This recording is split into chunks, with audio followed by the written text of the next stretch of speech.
The glass walls trembled, not from an earthquake, but from the thunder in his voice. "You're fired!"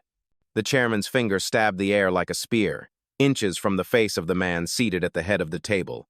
A conference room high above the city froze. Suits turned rigid. Pens stopped moving. Security shifted in the doorway. At the center sat Elijah Cross. Black, 41, sharp suit, silent. His eyes didn't flicker, not once, not even when the vein in the chairman's temple pulsed like a drum ready to burst. Elijah's arms remained folded, posture steady, as if his very spine anchored the room. Laughter rippled from two board members on the left, nervous and cruel at once. Someone whispered, "About time."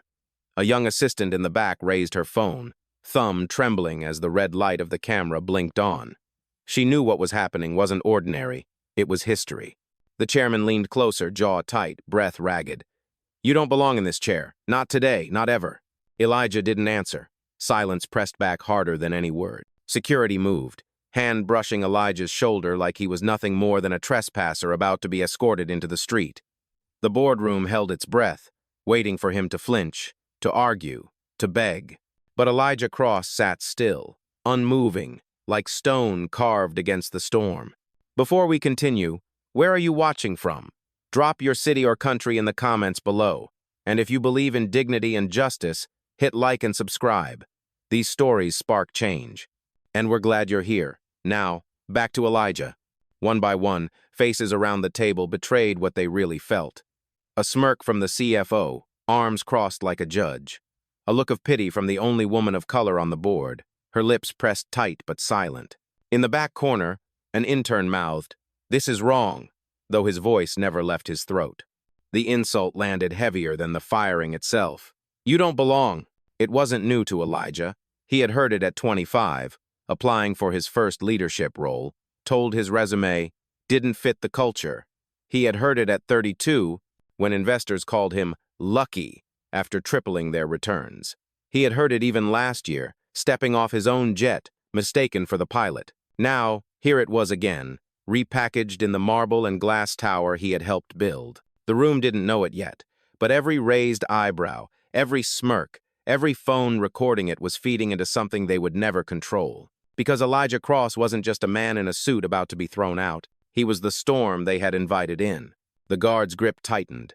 A heavy hand pressed down on Elijah's shoulder, firm, insistent, the kind that said move or be moved. Chairs creaked around the boardroom as a few members leaned forward, eager to see him dragged out. The chairman's voice thundered again. "Escort him. Now. This meeting is for real leaders, not imposters in designer suits." A ripple of laughter spread along the right side of the table. One director smirked. "All that polish, but no substance." Another muttered under his breath. "He looks more like a guest than a CEO." The words weren't meant to carry, but in the silence they rang out like cracks in glass. Elijah didn't move. He let the hand sit heavy on his shoulder, as if testing the weight of centuries that had pressed on men like him. His eyes drifted slowly around the room, not hostile, not panicked, just measuring. At the far end, a junior board secretary fumbled with her pen. Her phone buzzed quietly in her lap, still recording. She had never spoken out in a meeting before, never dared, but the sight of a man being humiliated in silence gnawed at her bones. The chairman leaned closer, his breath hot with arrogance. "Your reign is over, Elijah. You thought money bought respect, but not here, not with us." Elijah's silence was louder than thunder. He sat as if carved from the marble that lined the tower's lobby, unmoved by the insults, unshaken by the stares. The CFO, a man with slicked-back hair and a voice sharp as broken glass, chimed in. "You never fit the image anyway. A company like ours needs a face that belongs in the magazines, not—" He cut himself short, but the meaning lingered, ugly and raw. That's when a voice broke through. Small, hesitant, but real. "Excuse me," said the secretary, rising halfway from her chair. Heads turned sharply. She swallowed hard, words trembling but refusing to die. "His name is still on the official record, as CEO." The room froze for half a breath. The chairman snapped. "Sit down. You're out of line." But she didn't. Her phone, screen dim but recording, lay on the table in plain sight now. The blinking red light was a quiet rebellion. Elijah finally moved, not to argue, not to plead, but to lift his chin, just slightly. A gesture so small yet so commanding it shifted the entire air in the room. The guard hesitated, his hand, once firm, now uncertain. The tension crackled. From the corner, another whisper. This time from a board member not brave enough to speak at full volume, but too uneasy to stay silent. This isn't procedural. There's supposed to be a vote. The chairman's glare burned through the table. Enough. He's done. I don't need a vote to end this farce. But the cracks had begun to show, and Elijah Cross, still silent, still steady, let those cracks widen with nothing but patience. Because storms don't need to announce themselves. They wait. The guard's hand slipped lower, curling around Elijah's arm this time. It wasn't just a touch anymore. It was a command. "Stand up," he said, voice low but sharp, the kind of tone used on trespassers, not leaders of the company. The chairman leaned back, satisfied. "Yes, remove him. We don't need his theatrics staining this board." One director clapped once, sarcastic, like an audience cue. Another laughed, too loudly, too quickly. The sound was ugly, feeding off itself. The CFO snatched a folder from the table, Elijah's quarterly report, and ripped the papers down the middle. The shreds floated briefly before landing on the polished wood. "This is all you are," he sneered. Numbers, disposable, replaceable. Gasps flickered around the room, but no one spoke. The secretary at the end gripped her phone tighter, recording still. Her lips parted, but the fear of losing her job sealed them again. The guard tugged harder. Elijah rose, not because of the pull, but because he chose to. He stood tall, his height eclipsing the guard by an inch, his stillness radiating more strength than resistance ever could. The chairman jabbed a finger. "Look at him, silent, smug, thinking he can intimidate us with stares. That's why he doesn't belong. He's not one of us." That phrase, "not one of us." Elijah had heard it before. At 16, told by a scholarship committee he wasn't Ivy material. At 28, when investors called his success a lucky streak. At 35, when security asked him to step aside at his own shareholders' gala. Now, in the very room his leadership had built, he heard it again. He inhaled slowly, the weight of memory pressing against the present, but he didn't let it bend him. The CFO tossed the torn report onto the floor, pages scattering like ashes. "Trash belongs with trash," he muttered. The guard moved again, pressing Elijah toward the exit. Chairs scraped as some members leaned back, enjoying the spectacle. A few exchanged smug smiles. Then came the breaking point. The chairman slammed his gavel, not needed in a boardroom, but wielded like a weapon. The crack echoed. "You're finished here. Finished." The words weren't just dismissal. They were erasure. For a moment, the boardroom felt less like a meeting and more like a trial, without defense, without justice, without rules.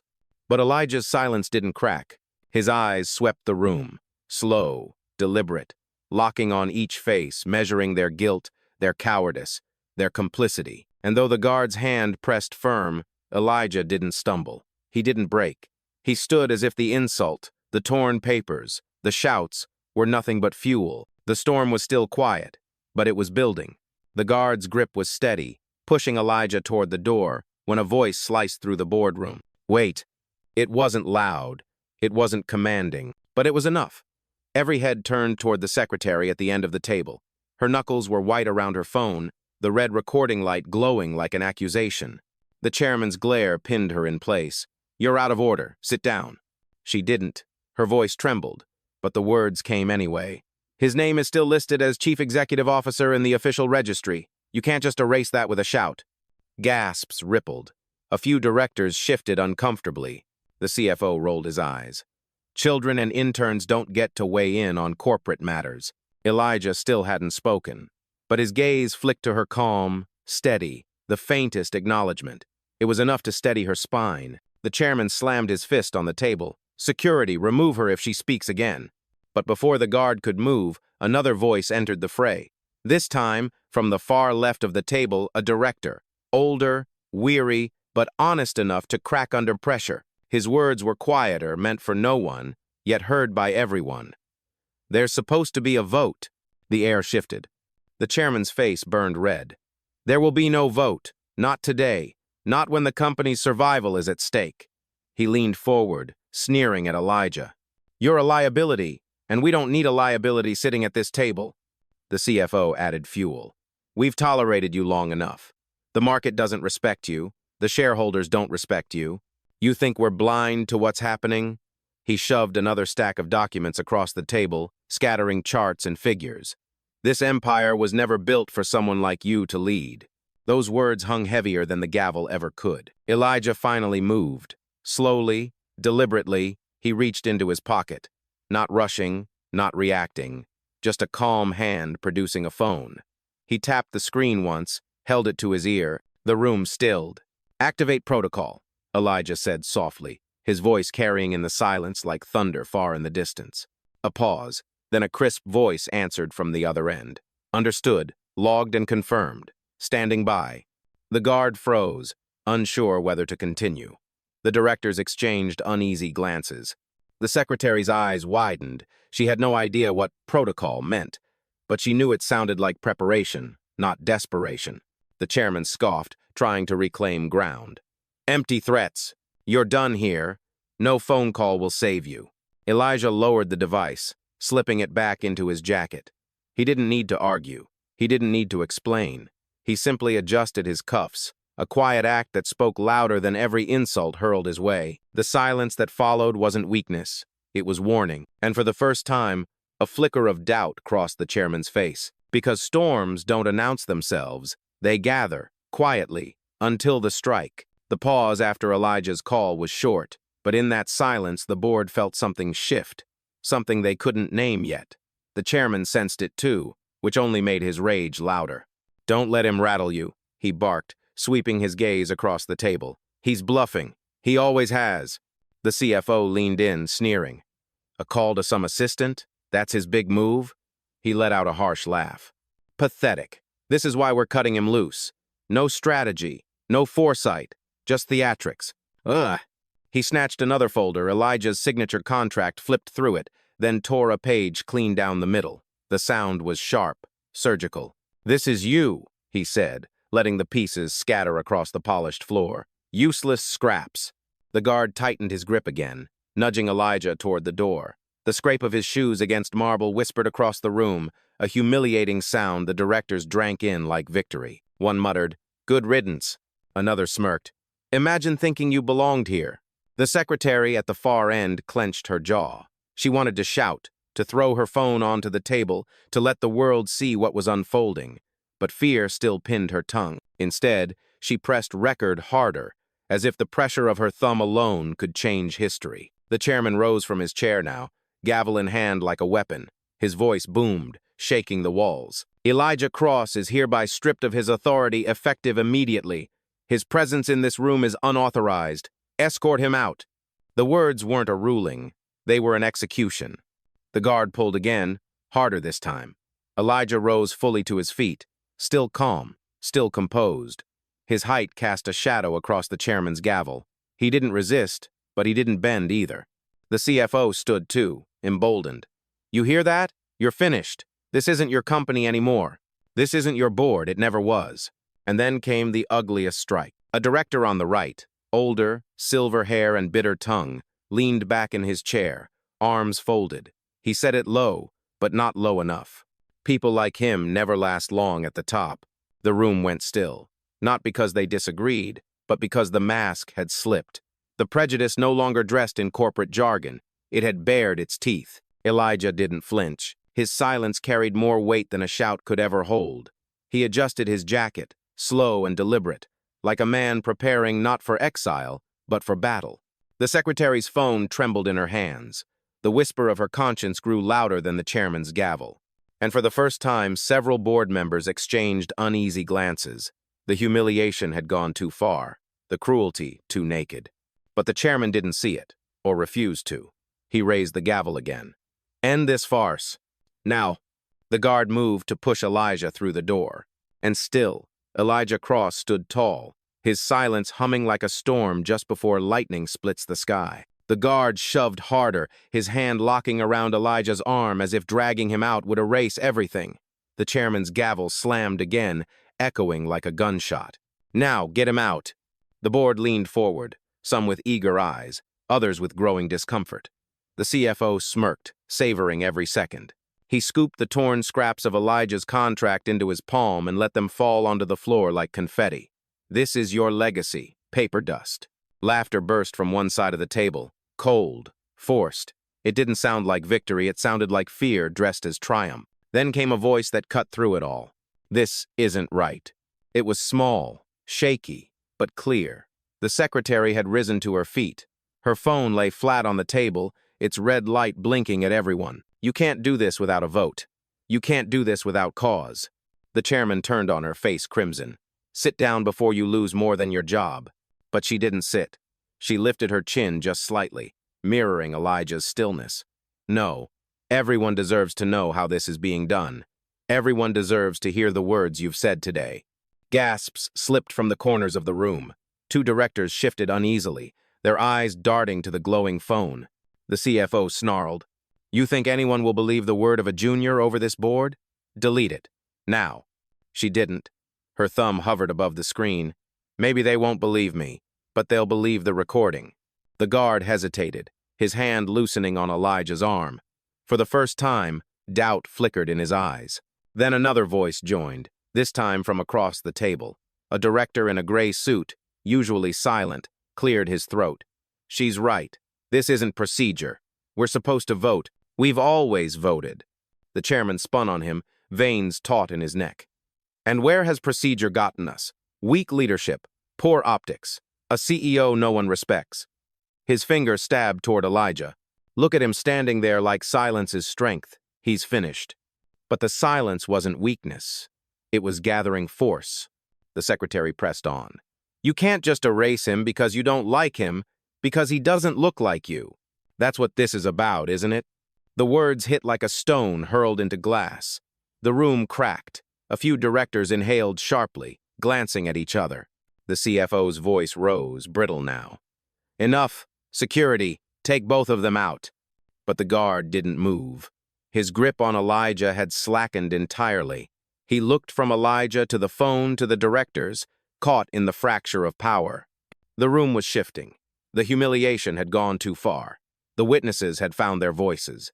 And Elijah Cross, still silent, still steady, stood in the center like the calm eye of a storm that was only just beginning to break. The tension in the room had reached a knife's edge. The secretary's phone blinked red on the table. The guard's hand hovered uncertain, no longer sure whom he was supposed to obey. And Elijah stood rooted, tall, silent, unflinching. That silence drove the chairman mad. He slammed the gavel again, the wood splintering at its edge. "You think this is a game?" he roared. "Then let's make it clear." He snatched a leather-bound folder from the table, Elijah's executive file, years of contracts, signatures, performance records, and hurled it across the floor. Pages fanned out like feathers, landing at Elijah's shoes. The CFO rose beside him, eyes gleaming with cruelty.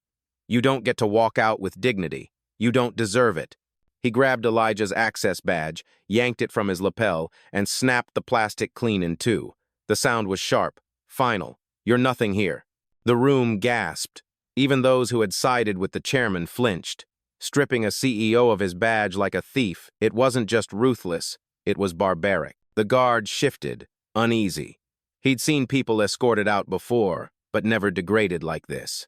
His grip on Elijah slackened further, guilt creeping through his posture. The secretary whispered, almost involuntarily, "This is wrong." The chairman caught it. He turned his fury on her. "Enough. You think one shaky voice will change what's happening here? This man is finished. His career is finished. And by the time anyone watches that little recording of yours, it will already be irrelevant." He reached forward suddenly, snatching the phone off the table. Gasps erupted. He held it high, sneering, then slammed it against the edge of the table. Glass cracked. The light went dark. The secretary's cry pierced the boardroom. "You can't."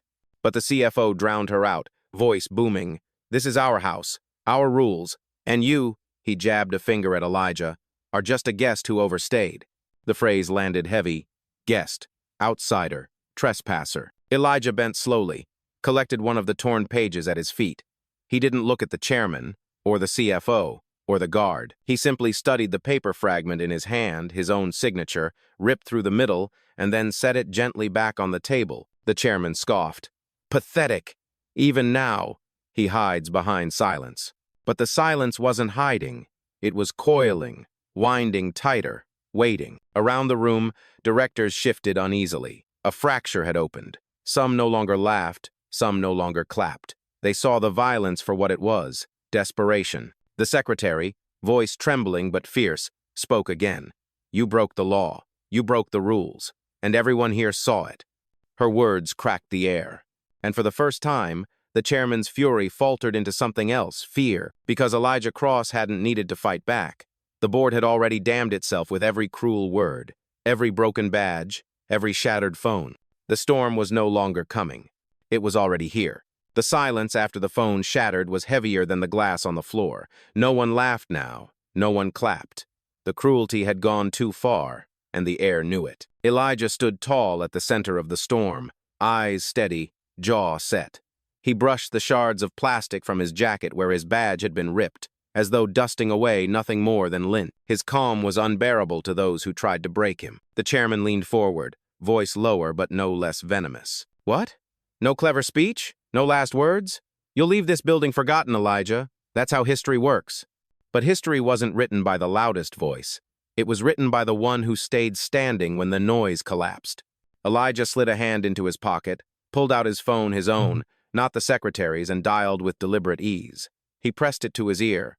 The board leaned in, caught between mockery and unease. Nia, Elijah said, his voice calm, almost quiet. Escalate protocol, full activation. Record everything from this moment. The reply came sharp, professional. Understood, sir. System logging initiated. All communications flagged. Internal servers locked. You're live. The words reverberated. Live. Several directors exchanged startled looks. The CFO scoffed, trying to claw back control. A stunt. He's bluffing again. There's nothing behind those words. But Elijah lowered the phone slowly, slid it back into his pocket, and spoke for the first time in that boardroom not a plea, not a defense, but a sentence carved from stone. You've made your last mistake in this room. The words cut deeper than a shout. They landed like a verdict, quiet but absolute. The guard stepped back instinctively, as though distance might shield him from what was coming. The secretary's eyes widened, catching the shift, the crackle in the air that no one could name but everyone felt. She whispered to herself, "He's not bluffing." The chairman barked, desperate. "Ignore him. He's stalling." He slammed the gavel again, though the sound now rang hollow, more fragile than commanding. Elijah adjusted his cufflinks, the smallest motion but heavy with intent. He raised his eyes to meet every face around the table, one by one, calm, unyielding. Final. You think silence meant surrender? He said evenly. It never did. It meant you had time to expose yourselves. The boardroom froze. Outside the glass walls, the city stretched endlessly, skyscrapers glittering, traffic humming, life moving on. Inside, though, the air was thick, claustrophobic. A storm had taken root. Elijah Cross didn't need to shout. He didn't need to explain. He had already set the gears in motion. And as his words lingered, every person in that room felt the same sudden truth. Control was no longer theirs. The boardroom held its breath. The chairman still gripped the gavel, knuckles white, but the authority behind it had drained away. The CFO shuffled his torn papers like armor, but his hands trembled. Elijah stepped forward, slow and deliberate, each footfall echoing against the marble floor. He didn't shout. He didn't rush. His voice, when it came, was steady as bedrock. You keep repeating the same lie that I don't belong here, that I'm finished, that I was nothing more than an employee you could throw away. He paused, letting the silence hold the weight of his words. But what you've forgotten, Elijah continued, is that CEOs can be hired and fired. Shareholders cannot. The chairman froze, his expression faltering for the first time. What are you talking about? Elijah slipped a folder from his briefcase, one the board hadn't noticed until now. He placed it gently on the table, sliding it across the polished surface. Ownership filings, updated quarterly, verified by Federal Registry. The secretary leaned forward, eyes wide. The board members craned their necks as Elijah opened the folder, revealing page after page of signatures, transfers, stamped seals. I don't just run this company, Elijah said quietly. I own the majority of it. 42%. Enough to overrule every single one of you combined. Gasps erupted. One director muttered, "Impossible." Another whispered, "That can't be right." The CFO's face drained of color. That's fabricated. You're bluffing." Elijah's gaze cut through him. "You think so? Then ask yourself why the servers just locked, why your emails froze, why your accounts are already being audited." As if on cue, several directors glanced at their tablets. One by one, their screens flickered, access denied. The room filled with nervous murmurs. The chairman's voice cracked. You can't do this. You don't have the authority." Elijah raised a hand, silencing him. "Authority?" His tone sharpened. Steel beneath velvet. "You tried to fire me without a vote. You broke the law, shattered procedure, humiliated me in front of witnesses. But you forgot one thing. I am not just the CEO. I am the owner." The words detonated in the room. No gavel could drown them out.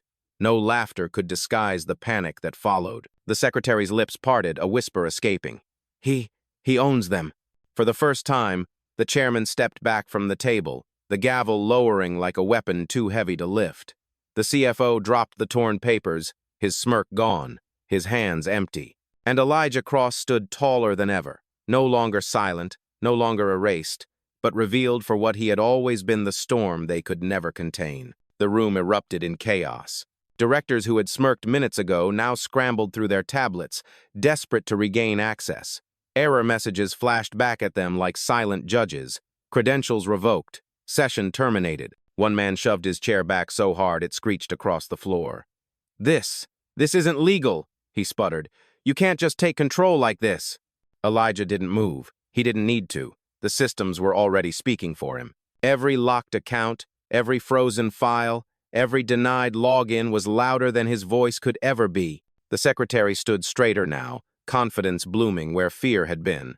"He warned you," she said quietly, but the quiet carried. "You called it silence. It was a countdown." The CFO slammed his fist on the table. "You think this proves anything? You think ownership will save you? The shareholders will revolt." Elijah turned his gaze on him, calm but merciless. "The shareholders already chose. That's why my stake grew while you laughed at me, while you underestimated me, while you plotted behind my back." The chairman staggered a step forward, gavel hanging limp in his hand. His voice cracked, no longer thunder but a whimper dressed as rage. "This is sabotage. You'll destroy everything." Elijah's eyes locked on him, steady as a blade. "No, you already destroyed everything the moment you decided to break the rules. I'm only showing you the cost." Murmurs spread through the board. One director, gray-haired and trembling, whispered, We should reconsider this." Another nodded, voice unsteady. Perhaps a vote is necessary." The chairman spun on them, desperation spilling. "Don't you dare turn on me now. We stand together or we all fall." But his words rang hollow. The unity had cracked. One by one, eyes that once glared at Elijah now turned toward the chairman with blame, with fear, with disgust. The secretary's recording, though the first phone was shattered, hadn't been the last. From the back corner, another junior staffer lifted her device, streaming silently to the cloud. The red light blinked again. Undeniable. "People are already watching," she said softly. The chairman froze. For the first time, sweat glistened at his temple. His hand slipped on the gavel's handle. Elijah stepped forward, slow, deliberate, commanding the silence. "You built this tower on arrogance. You thought volume was power. You thought humiliation was victory. But look around you." Every director shifted under his gaze. The laughter was gone, the smirks erased. What remained was only fear and recognition. Elijah's voice deepened, steady and final. "The board doesn't belong to you anymore. The company doesn't belong to you anymore. It never did." The gavel slipped from the chairman's hand. It struck the table with a dull thud, not a verdict, but a surrender. And in that moment, the boardroom no longer belonged to him. It belonged to Elijah Cross. The boardroom was no longer theirs. It was his. Elijah stood at the head of the table, unshaken, every eye locked on him. The gavel lay abandoned in front of the chairman, no longer a symbol of control but of failure. Elijah lifted his phone once more, his tone quiet, deliberate. "Nia, confirm terminations." A crisp voice answered instantly, "Yes, sir. ready for authorization. The chairman lurched forward, panic cracking his voice. Wait, what are you doing? You can't just... But Elijah's calm never wavered. Terminate Richard Hale, chairman of the board. Effective immediately. The chairman's tablet blinked. Access revoked. His badge buzzed red against the reader on the wall. The system spoke louder than Elijah's voice, louder than the gavel ever could. Gasps scattered around the table. The chairman's mouth opened, but no words came. For the first time in his career, he was powerless, dismissed by the very system he thought he controlled. Elijah didn't pause. Terminate Charles Grant, Chief Financial Officer. Effective immediately. The CFO's laptop froze, screen darkening as his credentials vanished. He slammed the lid shut, as if force might change reality. You can't do this! The board belongs to its majority owner. Elijah cut in, voice sharp as steel. And I am the majority. The secretary exhaled, trembling with relief. Around the table, directors shifted uneasily, realizing their fates hung by a thread. Elijah's gaze swept across them. You sat in silence while they broke the rules, tore contracts, and tried to erase me. Silence makes you complicit. But today, you have one chance to remember why you sit here.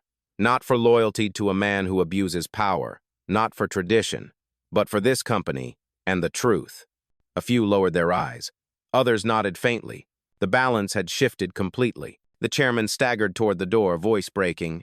This isn't over. You'll regret this. Elijah didn't even turn his head. No, you'll regret thinking silence meant submission. Security, who had once gripped Elijah's arm, now stepped between him and the disgraced leaders. Not to restrain Elijah, but to escort the chairman and CFO out. The roles had reversed. The sight electrified the room. Guests, staff, even the secretary, all witnesses to justice, delivered not with shouts, but with quiet authority. As the doors closed behind them, Elijah's voice carried through the boardroom like final judgment. Power doesn't come from volume. It comes from truth. And today, the truth just removed its enemies. The room stood still, hushed, reverent. Elijah Cross had dismantled them not with rage, not with pleas, but with undeniable power. The heavy doors shut with a final thud, sealing the disgraced chairman and CFO outside. Their voices faded into nothing, swallowed by the silence of the boardroom. Elijah stood at the head of the table, his presence filling the space that arrogance had once claimed. For a long moment, no one spoke. The air itself seemed to bow to the weight of what had just happened. The secretary, still trembling, broke the silence first. Sir, what happens now? Elijah's eyes moved to her steady, calm, not with pity, but with recognition. Now, we build again, without fear, without silence. A ripple moved through the directors, a murmur of assent, of reluctant admiration. Some sat straighter, others lowered their heads, but all of them knew the balance of power had shifted permanently. Elijah's phone buzzed once in his pocket, a quiet confirmation from Nia. All terminations processed, systems secure, records archived. Justice was logged, irreversible. He adjusted his cufflinks, not in vanity but in ritual, anchoring himself, reclaiming dignity that had never truly left him. Then he leaned forward, resting both hands on the table, his voice low but resonant. You tried to erase me with noise, with paper, with gavel, with arrogance. But noise fades, truth doesn't. And the truth is simple. I don't need to film this moment. I am the result of it. The words cut deeper than any shout, settling into the marrow of everyone present. The secretary blinked back tears. A few directors nodded silently, chastened, perhaps even inspired. The storm that had hung heavy over the room began to lift not with chaos, but with clarity. Elijah straightened, taking in the faces of those who remained. Leadership is not decided by prejudice, nor erased by hatred. Leadership proves itself calm, steady, unbroken. That is what endures. And he turned toward the glass wall. The city stretched endlessly below cars, threading streets, lights blinking against the horizon. Life moved forward, unaware that inside this room, history had just tilted on its axis. The board sat in silence. Not one dared to interrupt. Not one dared to challenge. Elijah Cross picked up the discarded gavel from the table. He weighed it for a moment, then set it down again, not with anger, but with finality. A symbol stripped of meaning. Meeting adjourned, he said. And with that, He walked out, not escorted, not erased, but in full command, leaving behind a boardroom forever marked by the storm they themselves had summoned.